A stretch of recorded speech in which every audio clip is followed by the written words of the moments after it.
My dad and his friend watched as we carefully poured the molten lead through a small hole in the top of the plaster of Paris cube. Careful, my dad said. I nodded without looking up. Finally, once the pouring was through, I put the steel pot down and smiled at my dad. What are you boys doing? He asked with a cautious smile. We're doing what you told me to do. We're going to be rich, I said. Yup, said Mike, grinning and nodding his head. We're partners. And what is in those plaster molds? Dad asked. Watch, I said. This should be a good batch. With a small hammer, I tapped at the seal that divided the cube in half. Cautiously, I pulled up the top half of the plaster mold and a lead nickel fell out. Oh, my God. My dad said, You're casting nickels out of lead. That's right, Mike said. We doing as you told us to do.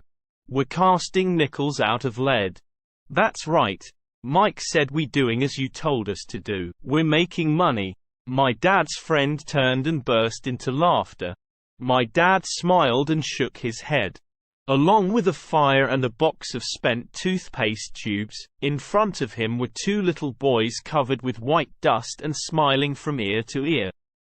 He asked us to put everything down and sit with him on the front step of our house. With a smile, he gently explained what the word counterfeiting meant. Our dreams were dashed. You mean this is illegal? Asked Mike in a quivering voice. Let them go, my dad's friend said. They might be developing a natural talent. My dad glared at him. Yes, it is illegal, my dad said gently, but you boys have shown great creativity and original thought. Keep going. I'm really proud of you. Disappointed, Mike and I sat in silence for about 20 minutes before we began cleaning up our mess. The business was over on opening day. Sweeping the powder up, I looked at Mike and said, I guess Jimmy and his friends are right. We are poor.